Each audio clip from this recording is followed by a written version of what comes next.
ಯೂದನು ಬರೆದ ಪತ್ರಿಕೆ. ಒಕ್ಕಣೆ. ಯೇಸುಕ್ರಿಸ್ತನ ದಾಸನೂ ಯಾಕೋಬನ ತಮ್ಮನೂ ಆಗಿರುವ ಯೂದನು, ತಂದೆಯಾದ ದೇವರಲ್ಲಿ ಪ್ರಿಯರಾದವರು, ಯೇಸುಕ್ರಿಸ್ತನಿಗಾಗಿ ಕಾಯಲ್ಪಟ್ಟವರೂ ಆಗಿರುವವರಿಗೆ ಬರೆಯುವುದೇನೆಂದರೆ, ದೇವರಿಂದ ಕರೆಯಲ್ಪಟ್ಟ ನಿಮಗೆ ಕರುಣೆಯೂ ಶಾಂತಿಯೂ ಪ್ರೀತಿಯೂ ಹೆಚ್ಚಾಗಲಿ. ಸಭೆಯೊಳಗೆ ಕಳ್ಳತನದಿಂದ ಸೇರಿದ್ದ ದುರ್ಮಾರ್ಗಗಳ ವಿಷಯದಲ್ಲಿ ಎಚ್ಚರಿಕೆ.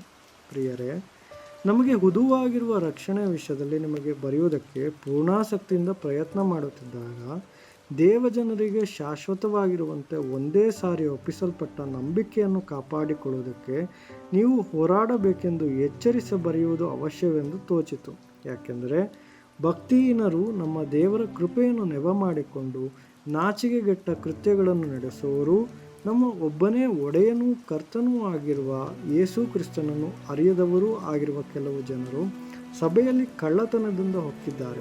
ಅವರಿಗೆ ಈ ದಂಡನೆಯಾಗಬೇಕೆಂದು ಪೂರ್ವದಲ್ಲೇ ಅವರ ವಿಷಯದಲ್ಲಿ ಬರೆದದು.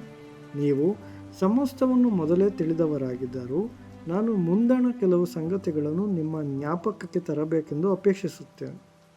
ಅವು ಯಾವುದೆಂದರೆ, ಕರ್ತನು ತನ್ನ ಪ್ರಜೆಯನ್ನು ಐಗುಪ್ತ ದೇಶದೊಳಗಿಂದ ಬಿಡಿಸಿದ ತರುವಾಯ ಅವರೊಳಗೆ ನಂಬದೇ ಹೋದವರನ್ನು ನಾಶ ಮಾಡಿದನು. ತಮ್ಮ ದೊರೆತನವನ್ನು ಕಾಪಾಡದೆ ತಮಗೆ ತಕ್ಕ ವಾಸಸ್ಥಾನವನ್ನು ಬಿಟ್ಟ ದೇವದೂತರಿಗೆ ದೇವರು ನಿತ್ಯವಾದ ಬೇಡಿಗಳನ್ನು ಹಾಕಿ ಮಹಾದಿನದಲ್ಲಿ ಆಗುವ ದಂಡನೆಯ ತೀರ್ಪಿಗಾಗಿ ಅವರನ್ನು ಕತ್ತಲೊಳಗೆ ಇಟ್ಟಿದ್ದಾನೆ. ಸೊದೋಮ್ ಗೊಮೋರ ಪಟ್ಟಣಗಳವರು, ಅವುಗಳ ಸುತ್ತಮುತ್ತಣ ಪಟ್ಟಣಗಳವರು ಆ ದೂತರಂತೆ ನಡೆದುಕೊಂಡು ತಮ್ಮನ್ನು ಜಾರತ್ವಕ್ಕೆ ಒಪ್ಪಿಸಿಬಿಟ್ಟು ಸ್ವಭಾವ ವಿರುದ್ಧವಾದ ಭೋಗವನ್ನು ಅನುಸರಿಸಿದ್ದರಿಂದ ಅವರು ನಿತ್ಯವಾದ ಅಗ್ನಿಯಲ್ಲಿ ದಂಡನೆಯನ್ನು ಅನುಭವಿಸುತ್ತಾ ದುರ್ಮಾರ್ಗಗಳಿಗೆ ಆಗುವ ದುರ್ಗತಿಗೆ ಉದಾಹರಣೆಯಾಗಿ ಇಡಲ್ಪಟ್ಟಿದ್ದಾರೆ. ಹೀಗಿದ್ದರೂ ಈ ಜನರು ಸ್ವಪ್ನಾವಸ್ಥೆಯಲ್ಲಿರುವಂತೆ ಅದೇ ರೀತಿಯಾಗಿ ಶರೀರವನ್ನು ಮಲಿನ ಮಾಡಿಕೊಳ್ಳುತ್ತಾರೆ, ಪ್ರಭುತ್ವವನ್ನು ಅಸಡ್ಡೆ ಮಾಡುತ್ತಾರೆ, ಮಹಾ ಪದವಿಯರನ್ನು ದೂಷಿಸುತ್ತಾರೆ. ಆದರೆ ಪ್ರಧಾನ ದೂತನಾದ ಮಿಕಾಯೇಲನು ಮೋಶೆಯ ಶವದ ವಿಷಯದಲ್ಲಿ ಸೈತಾನನೊಂದಿಗೆ ವ್ಯಾಜ್ಯವಾಡಿ ವಾಗ್ವಾದ ಮಾಡಿದಾಗ ಅವನು ಸೈತಾನನ ಮೇಲೆ ದೂಷಣಾಭಿಪ್ರಾಯವನ್ನು ಹೇಳುವುದಕ್ಕೆ ಧೈರ್ಯಗೊಳ್ಳದೆ ಕರ್ತನು ನಿನ್ನನ್ನು ಖಂಡಿಸಲಿ ಅಂದನು. ಆದರೆ ಈ ಜನರು ತಮಗೆ ಗೊತ್ತಿಲ್ಲದ ಎಲ್ಲವನ್ನೂ ದೂಷಿಸುತ್ತಾರೆ ಮತ್ತು ತಾವು ವಿವೇಕ ಶೂನ್ಯ ಪಶುಗಳಂತೆ ಸ್ವಾಭಾವಿಕವಾಗಿ ಯಾವುಗಳನ್ನು ತಿಳಿದುಕೊಳ್ಳುತ್ತಾರೋ ಅವುಗಳಲ್ಲಿ ತಮ್ಮನ್ನು ಕೆಡಿಸಿಕೊಳ್ಳುತ್ತಾರೆ. ಅವರ ಗತಿಯನ್ನು ಏನು ಹೇಳಲಿ? ಇವರು ಕಾಯಿನನ ಮಾರ್ಗವನ್ನು ಹಿಡಿದವರು, ದ್ರವ್ಯ ಸಂಪಾದನೆಗೋಸ್ಕರ ಬಿಳಾಮನ ಭ್ರಾಂತಿಯಲ್ಲಿ ಸಂಪೂರ್ಣವಾಗಿ ಮುಳುಗಿದವರು, ಕೋರಹನಂತೆ ಎದುರು ಮಾತುಗಳನ್ನಾಡಿ ನಾಶವಾಗಿ ಹೋಗತಕ್ಕವರೂ ಆಗಿದ್ದಾರೆ. ಇವರು ಸಮುದ್ರದೊಳಗಿರುವ ಗುಪ್ತವಾದ ಬಂಡೆಗಳಂತಿದ್ದು ನಿಮ್ಮ ಪ್ರೇಮ ಭೋಜನಗಳಲ್ಲಿ ಸೇರಿ ತಿಂದು ಕುಡಿಯುತ್ತಾರೆ. ನಿರ್ಭಯವಾಗಿ ಸ್ವಂತ ಹೊಟ್ಟೆಯನ್ನೇ ನೋಡಿಕೊಳ್ಳುವ ಕುರುಬರಾಗಿದ್ದಾರೆ.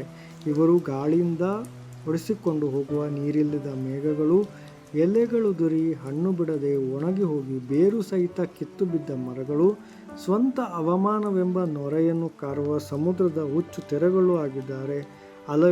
ಅಲೆಯುವ ನಕ್ಷತ್ರಗಳಾದ ಇವರ ಪಾಲಿಗೆ ಕಾರ್ಗತ್ತಲೆಯು ಸದಾಕಾಲ ಇಟ್ಟಿರುವುದು. ಇಂಥವರ ವಿಷಯದಲ್ಲಿ ಆದಾಮನಿಗೆ 7ನೆಯ ತಲೆಯವನಾದ ಹನೋಕನು, ಇಗೋ, ಕರ್ತನು ಲಕ್ಷಾಂತರ ಪರಿಶುದ್ಧ ದೂತರನ್ನು ಕೂಡಿಕೊಂಡು ಎಲ್ಲರಿಗೆ ನ್ಯಾಯ ತೀರಿಸುವುದಕ್ಕೂ ಭಕ್ತಿಹೀನರೆಲ್ಲರೂ ಮಾಡಿದ ಭಕ್ತಿಯಿಲ್ಲದ ಎಲ್ಲ ಕೃತ್ಯಗಳ ವಿಷಯವಾಗಿ ಮತ್ತು ಭಕ್ತಿಯಿಲ್ಲದ ಪಾಪಿಷ್ಠರು ತನ್ನ ಮೇಲೆ ಹೇಳಿದ ಎಲ್ಲ ಕಠಿಣವಾದ ಮಾತುಗಳ ವಿಷಯವಾಗಿ ಅವರನ್ನು ಖಂಡಿಸುವುದಕ್ಕೂ ಬಂದನು ಎಂಬುದಾಗಿ ಪ್ರವಾದಿಸಿದನು. ಇವರು ಗುಣಗುಟ್ಟುವವರು, ತಮ್ಮ ಗತಿಯನ್ನು ನಿಂದಿಸುವವರು, ತಮ್ಮ ದುರಾಶೆಗಳನ್ನು ಅನುಸರಿಸಿ ನಡೆಯುವವರೂ ಆಗಿದ್ದಾರೆ. ಇವರ ಬಾಯಿಂದ ದೊಡ್ಡ ದೊಡ್ಡ ಮಾತುಗಳು ಬರುತ್ತವೆ. ಇವರು ಸ್ವಪ್ರಯೋಜನಕ್ಕಾಗಿ ಮುಖಸ್ತುತಿ ಮಾಡುತ್ತಾರೆ. ಪ್ರಿಯರೇ, ನೀವಾದರೂ ನಮ್ಮ ಕರ್ತನಾದ ಯೇಸು ಕ್ರಿಸ್ತನು ಅಪೋಸ್ತಲರು ಮೊದಲು ಹೇಳಿದ ಮಾತುಗಳನ್ನು ಜ್ಞಾಪಕ ಮಾಡಿಕೊಳ್ಳಿರಿ. ಭಕ್ತಿಗೆ ವಿರೋಧವಾದ ತಮ್ಮ ಆಶೆಗಳನ್ನು ಅನುಸರಿಸಿ ನಡೆಯುವ ಕುಚೋದ್ಯಗಾರರು ಅಂತ್ಯಕಾಲದಲ್ಲಿ ಇರುವರೆಂದು ಅವರು ನಿಮಗೆ ಹೇಳಿದ್ದಾರಲ್ಲ. ಅವರು ಭೇದಗಳನ್ನು ಉಂಟು ಮಾಡುವವರು, ಪ್ರಾಕೃತ ಮನುಷ್ಯರು, ದೇವರಾತ್ಮವಿಲ್ಲದವರೂ ಆಗಿದ್ದಾರೆ. ಪ್ರಿಯರೇ, ನೀವಾದರೂ ನಿಮಗಿರುವ ಅತಿ ಪರಿಶುದ್ಧವಾದ ಕ್ರಿಸ್ತ ನಂಬಿಕೆಯನ್ನು ಆಧಾರ ಮಾಡಿಕೊಂಡು ಭಕ್ತಿಯಲ್ಲಿ ಅಭಿವೃದ್ಧಿಯನ್ನು ಹೊಂದುತ್ತಾ ಪವಿತ್ರಾತ್ಮ ಪ್ರೇರಿತರಾಗಿ ಪ್ರಾರ್ಥನೆ ಮಾಡುತ್ತಾ ನಿತ್ಯ ಜೀವಕ್ಕಾಗಿ ನಮ್ಮ ಕರ್ತನಾದ ಯೇಸು ಕ್ರಿಸ್ತನ ಕರುಣೆಯನ್ನು ಎದುರು ನೋಡುತ್ತಾ ನಿಮ್ಮನ್ನು ದೇವರ ಪ್ರೀತಿಯಲ್ಲಿ ಕಾಪಾಡಿಕೊಳ್ಳಿರಿ. ಸಂದೇಹ ಪಡುವ ಕೆಲವರಿಗೆ ಕರುಣೆಯನ್ನು ತೋರಿಸಿರಿ. ಅವರನ್ನು ಬೆಂಕಿಯ ಬಾಯೊಳಗಿಂದ ಎಳಕೊಂಡು ರಕ್ಷಿಸಿರಿ. ಕೆಲವರನ್ನು ಭಯಭಕ್ತರಾಗಿ ಕರುಣಿಸಿರಿ. ಹೊಲಸು ನಡತೆಯಿಂದ ಮೈಲಿಗೆಯಾದ ಅವರ ಅಂಗಿಯನ್ನು ಅಸಹಿಸಿರಿ.